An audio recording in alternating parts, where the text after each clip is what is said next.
started with simply a really easy beginning, and starting with you, Lela. It's really simple. First things first, on today, Monday, a few days after the album release, how are you feeling? I'm feeling pretty good. Well, here in Germany, it's a national holiday today, so it's also quiet, and that feels good, especially after a weekend like the one that we had. We had our release show on Saturday, and it was a blast. It was a whole success. So yeah, just feeling pretty good overall. Can't ask for any more than that. How about you, Robin? Yeah, I would say same. Um, Pretty tough weekend, a tough week where we had to push a lot, promoting the album.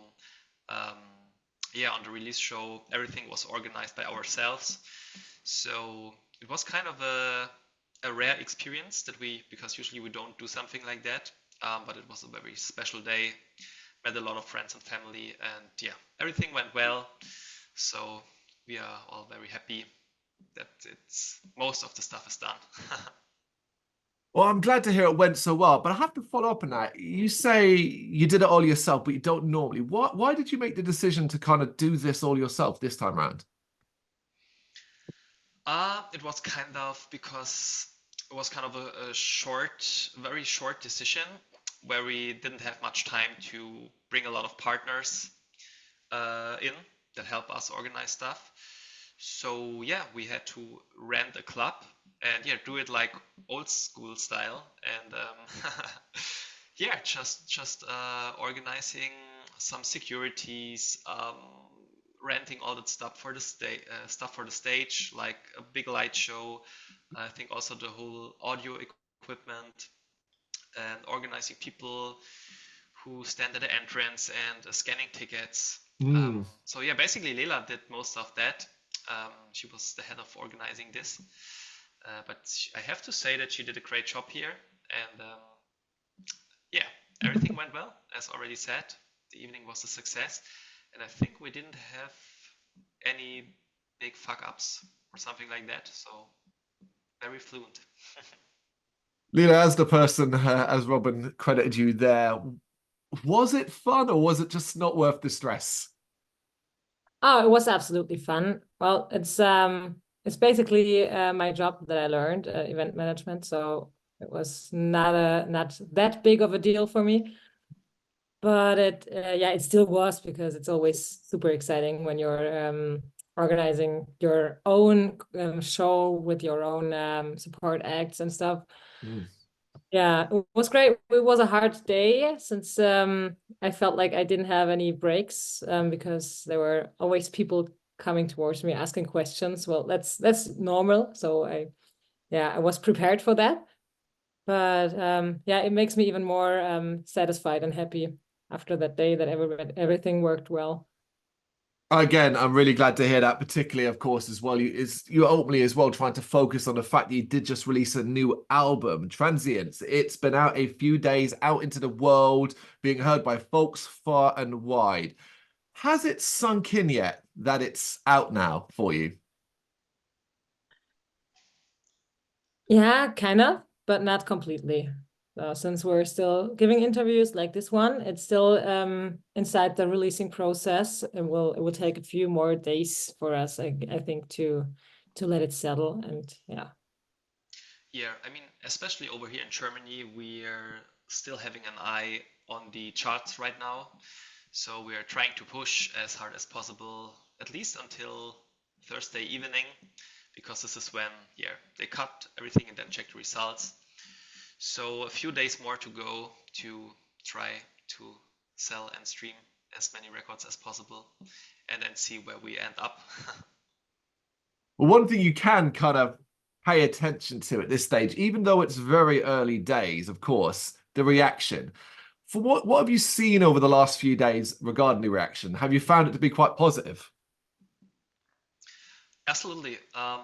For me, I scanned a lot of the professional reviews from all the magazines and stuff like that, and I have to say that these reviews are like pretty good. I think we didn't have this in the past with the previous albums. I think the lowest points I saw was like 7.5 out of 10. so it's pretty good. Just I found two another ones with like 9 of 10 points. So yeah, as far as I can tell, I think it's going pretty well so far, and I'm happy. And also the feedback from the fans is pretty good. Yeah, getting a lot of different comments. Who loves which song, which is pretty cool, and a few surprises also here.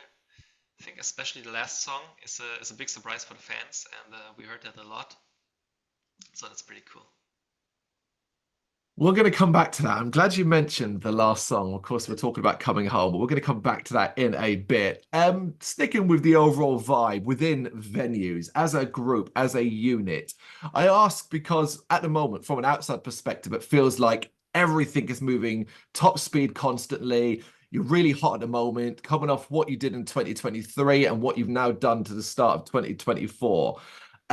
What is the overall vibe amongst you as a group? Is it really passionate? Are you really feeling energetic by what you're doing at the moment? Absolutely. I feel like we grew together as a small family, and that feels pretty good. And since we our current lineup for me seems to be the perfect fit. So it's the harmony and the vibe between us. It's just so awesome, and the whole songwriting process, the recording process, the video shootings, everything just felt great without any bigger troubles. So yeah, I hope it will stay like this. Where do you think your drive and passion is coming from at the moment? Because obviously in the music industry, it can be incredibly challenging. You're constantly facing hurdles. So to keep yourself focused and motivated can be difficult. As a group, where does it come from for you?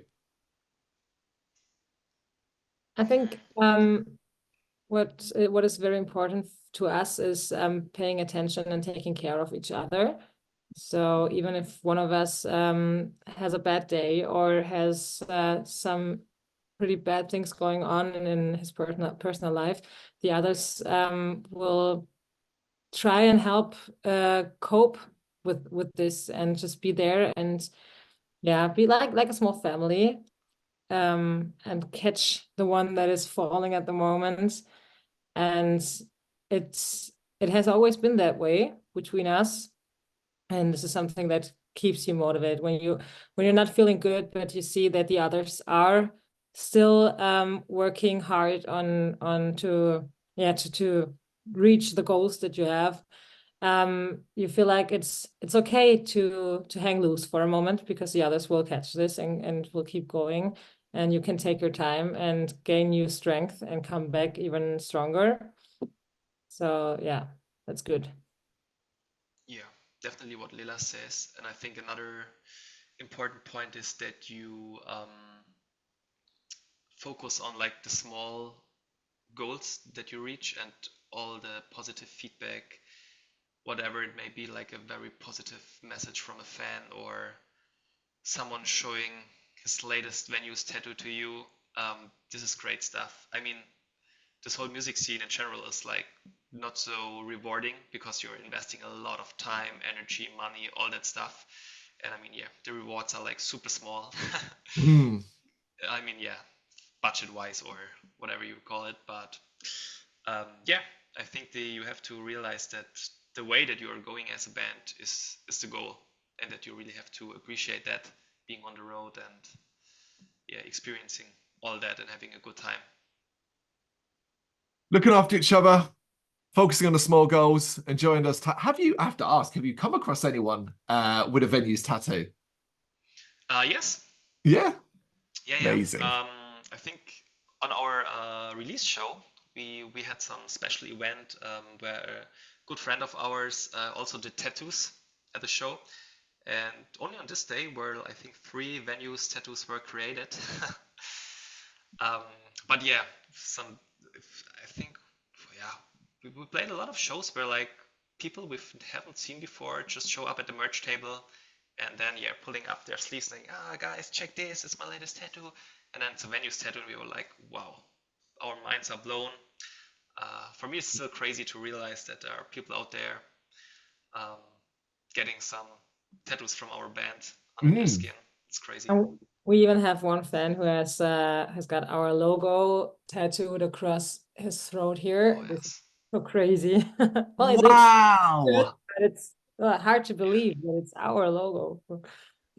Yeah, because of course that tattoo, that's a commitment. That is a commitment.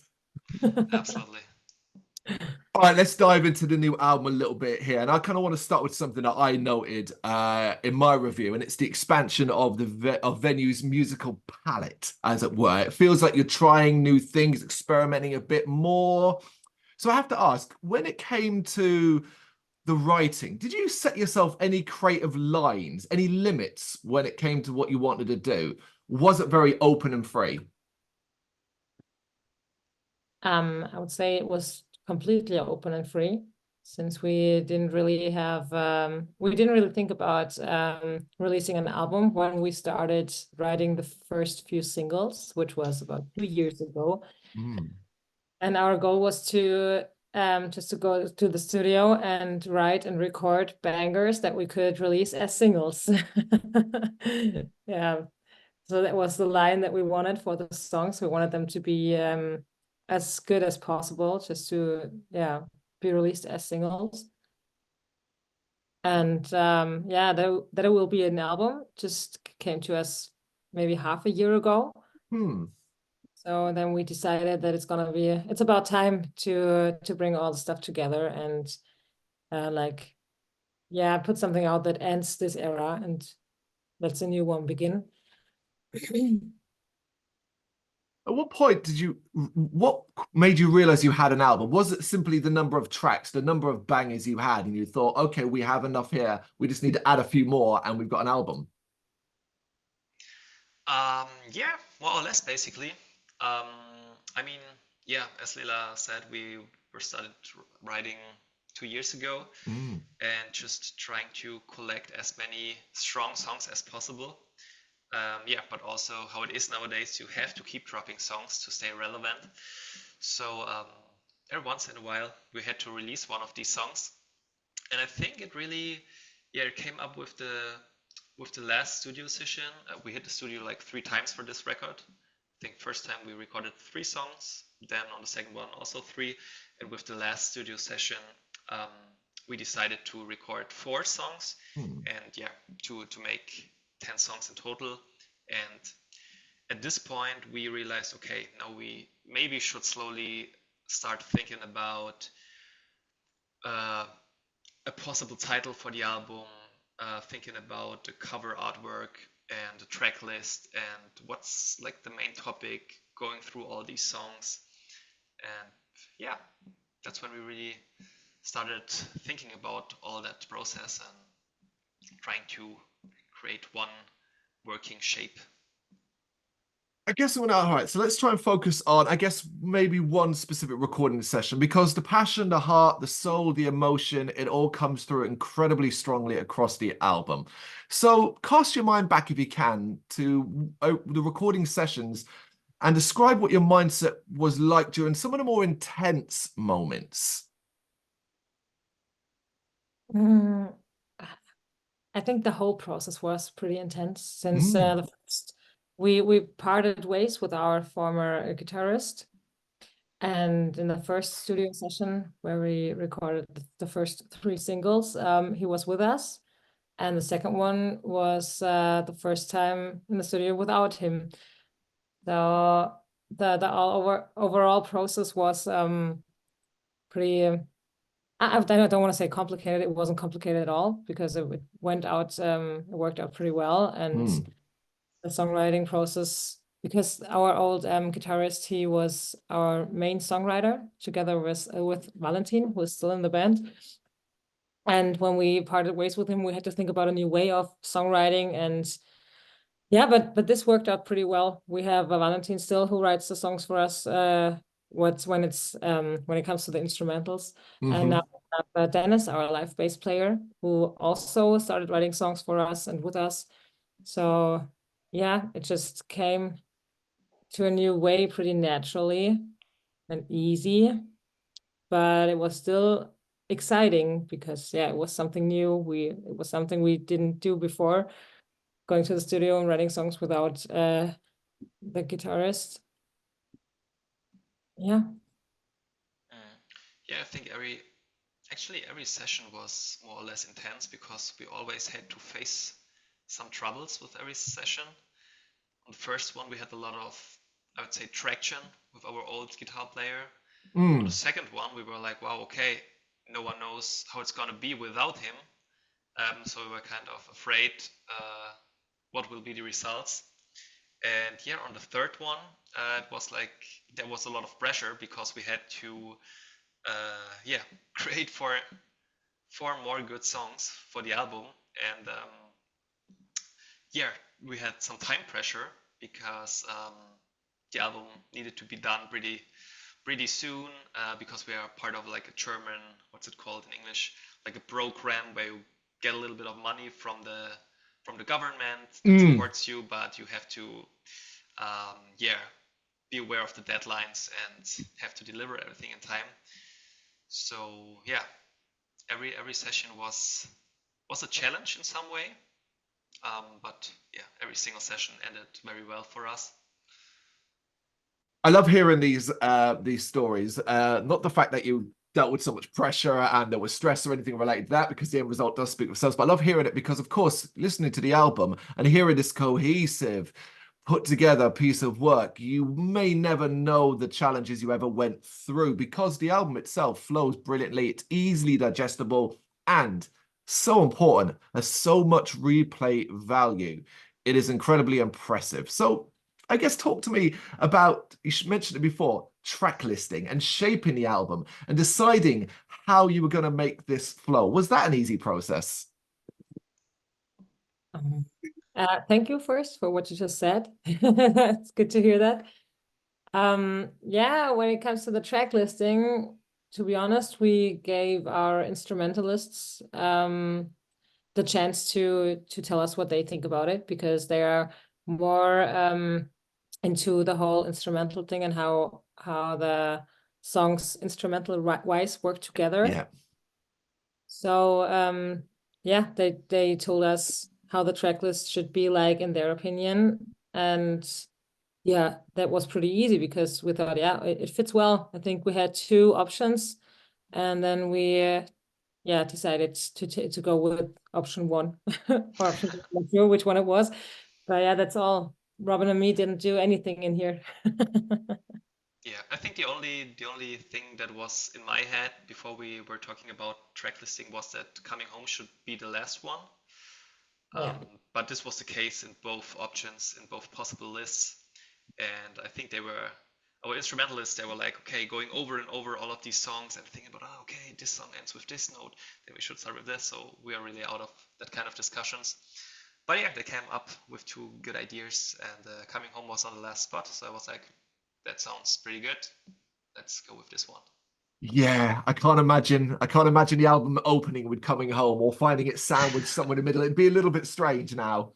Yeah, absolutely. I find that the album also has a wonderful contrast of styles, particularly as well if you listen to it from beginning to end, where you do get those contrasts. And I think a great example of that is when you get Unspoken Words, Bad Karma, and Reflections in a row, 3 different variations on what Venues shows. Is that important to you to be able to show the contrast between styles in an album flow? Oh yeah, absolutely. For me personally, it is. When I listen to an album, I think I want to be catched by the styles, by different styles. I don't want to have it like like a buffet plate. So here you have one style, and when this is done, you get the other style, and when this is done, you get the next one. I think it's much better for the hearing flow to mix it all up and just to show what you have, while letting them dance besides each other, the styles and the different sounds. Yeah, I totally agree. I mean, listening to an album is also something that gets more rare nowadays. I think a lot of people just listening to singles. So not really sure how important this is anymore, but I'm pretty sure there are enough people out there listening to a full record, which I'm very thankful for. But yeah, as Lela said, I think it's kind of an emotional journey if you are really listening to a whole record. And if I remind my younger days when I was listening to full records, it was always, back then I really knew, okay, after this song now comes this song, and then you're getting a little bit sad, and then you getting up again. So I think we had all that in mind and did the right decision with doing it like that. I believe you did as well. It really is from beginning to end an incredible listen. And I wanted to ask you both individually, and we'll start with you, Robin. When you reflect on the overall process of creation, beginning to end of this album, what were some of your favorite moments?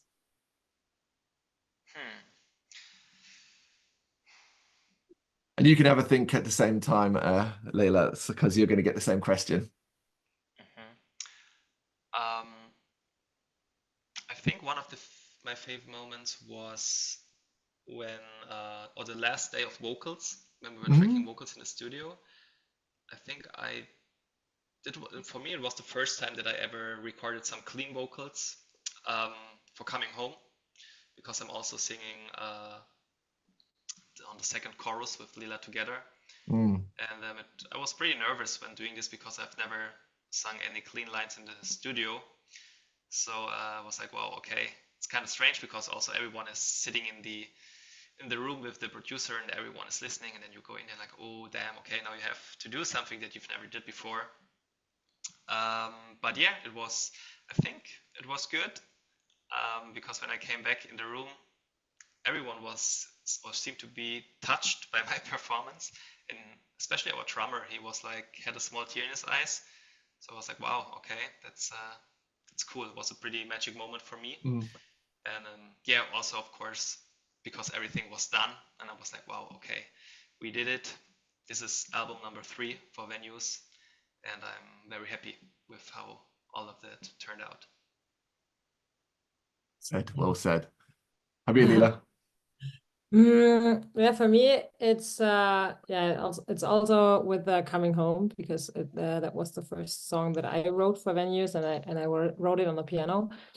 But my piano version was much simpler than it is now. It was without the whole orchestral things. And when we hit the studio, we sent the song over to another pianist who did a very, very great job. And the moment when the song came back and I listened to it the first time with all the composition and all the strings and the orchestral things in it, so like it sounds now, that was pretty touching, because I didn't think that what this song that I wrote could turn into when you add a bit of spice to it. So I learned very much from that process, and yeah, I was really touched. I'm glad that you both felt obviously emotion and got a lot of feeling from what you produced here, because of course sometimes that almost can get lost in translation, particularly when you've spent so much time with these songs and the record. There could almost be not bored of it, but sick of it, and you need to put it to the side for a while to re-energize yourself. So it's great to hear that you've got these great memories from it. And I want to kind of break down 2 specific tracks, if you don't mind, starting first with Godspeed Goodbye, because I think it is, if not one of the most impressive tracks you've delivered to date. It's the kind of track that I would play someone who had never heard you before to show you what you can do. Do you individually recognize this as a very special track for you? Yeah, absolutely. Godspeed Goodbye is, right now at least, it's my favorite song on the record. Because, I'd say the topic is a very personal topic, which plays a big role for me especially. It's about being on tour all the time, and like just driving from venue to venue and through all these different cities, and you don't really have time to to even realize where you are. It's just like, okay, out of the bus, in the club, playing the show, back in the bus, next city, stuff like that. And it's sometimes you start to to ask yourself, is this really what you want to do? Is it worth all of this? And because you have to sacrifice a lot of that, living such a life. And I think if you reach a specific age in your life, then you think even harder about it, if that's the way you want to do and you want to live. So the lyrics are very, very personal, and especially the chorus that Lela sings, the melody really hits my heart. It's like, if I'm listening to it, it's like, wow, it really makes something with me, and really reaches me. And I think it's the song that I think there's no other song on this record that touched me like that. So yeah. Amazing. How about you, Lela?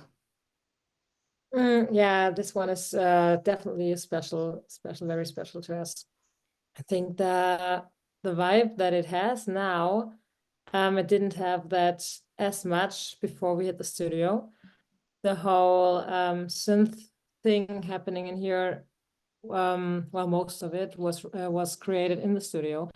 And it was the kind of a song that I really liked as a demo version, and I didn't know where this was going when we were in the studio, because there was a lot of changes going on with the song, with the different parts, and it ended up being so crazy different to the other songs that we had, that I really started to like it even more. So yeah, I loved it before the studio, and I love it still, so even more. But there's no way I can talk about Godspeed Goodbye without also bringing into the other side to that track, and that is the phenomenal video that I urge everyone, not just to hear the song, but also see it, because my God, what you did in that video is incredible. Was it as intense a shoot as it looks? Absolutely. It was so much fun to shoot this video. I think was one of the most fun video shoots for me personally. We had a lot of laughs at the set. It was crazy, but yeah, it was also for me personally, I had a lot of time pressure, because directly after the video shooting, I had to travel to Hamburg, job wise, and so it was pretty tight. And I think we did 2 days of shooting, Lela, right? Or was it only one day? No, we started the first day in the evening and yeah. continued the next day in the morning. Yeah. Wow. Yeah. So we had to stay in Cologne for 2 days, and Lela also brought one of the stages with her. So we had to build up a stage. It's a stage in the end where Lela and me are walking. And I mean, the makeovers were crazy. We're like in a mask for, I don't know, Lela, how long have you been there? Like an hour or more? I've been there even more, I guess. Yeah, it was, the makeover took forever, but it was so worth it. That's also why we captured the reactions of all the rest of the band and also of the team from our video producer when we were walking in there, and everyone was like, what? How are they looking? It was a lot of fun.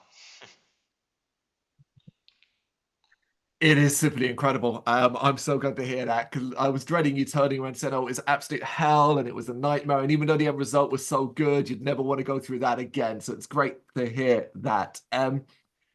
Second last question. I'm going to direct this at you, Lela, because of what you've already said about coming home. I believe that long term, this is probably going to be one of, if not the most popular track amongst the hardcore fan base of venues. The more you hear it, the more it touches you. The massive melodramatic piece that oozes emotion. So I'd like you, if you wouldn't mind, share what you wanted to express with this wonderful closing piece. Absolutely. Well, this song tells the story of a whale, of an orca, who is born in freedom in the great ocean and then gets captured and gets brought to SeaWorld, where he has to live an awful life full of playing tricks to get food, and a lot of torture. I think it's no yeah, everybody knows what's going on behind the scenes there. So I wanted to express the sad feeling and the vibe that all has by telling the story from the perspective of the whale, because they are such intelligent creatures. They're pretty similar to humans when it comes to socializing and family stuff. So yeah, and they're so intelligent that they can choose to commit suicide, and that's what he does in the end of the song. Because yeah, it's clear that being dead is the freedom that he needs, and it's yeah, better than staying in this awful life where there's no way he can ever get out again. Yeah, this is a very emotional song, and I didn't make it well. I tried it a lot of times, and I think on stage last Saturday was the second time I was able to sing the song without crying. But I was really focused on the piano because I played it on the piano on stage. That was good. Otherwise, I would have bursted out in tears like I did the times before.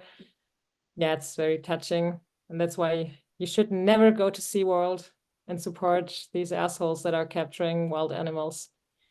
Yeah. Well said. I was about to add as well. I hope that when you next come to the UK, I'll get to hear it played live and all that. But if it's too heavy emotionally for you, then maybe not. But we shall see, I guess, when it comes to that. I can't wait to see you guys back here, of course. But also looking ahead into 2024, you have festivals booked, and I suspect the plan is to be very busy around those dates across the whole year. So simply, am I right? That's the plan, definitely. Stay busy as hard as possible, playing a lot of shows, hopefully, playing some sweet festivals again this year. And for early 2025, we will have our first headline tour ever. So this will be a very exciting moment for us. And yeah, hopefully. We will also soon come back to the UK, fingers crossed, because we've been there with Future Palace and it was nothing but a blast. It was so nice to be there, especially London was a great show. So yeah, fingers crossed that we can soon come over again. Indeed. Obviously, I was at that show with Future Palace. I don't even remember. We spoke in a very noisy bar around the corner. So it's been a pleasure to speak to you again here, particularly with the release of Transience, which is out now, and everybody should check it out because it is a phenomenal release. And well, it's fair news. And I love you guys. So thank you so much for taking the time to speak with me. Thanks. Sure. Thank you, Carl, for having us. Thank you very much for watching. If you'd like to see more content like this, please consider hitting the subscribe button. It is gratefully appreciated. You can find us over at gbhbl.com, our full website where reviews, news and so much more goes up daily. We're also on all social media platforms, Facebook, Instagram, Twitter, Threads, at GBHBL. Just search for GBHBL and you will find us out there. We also have merchandise on sale.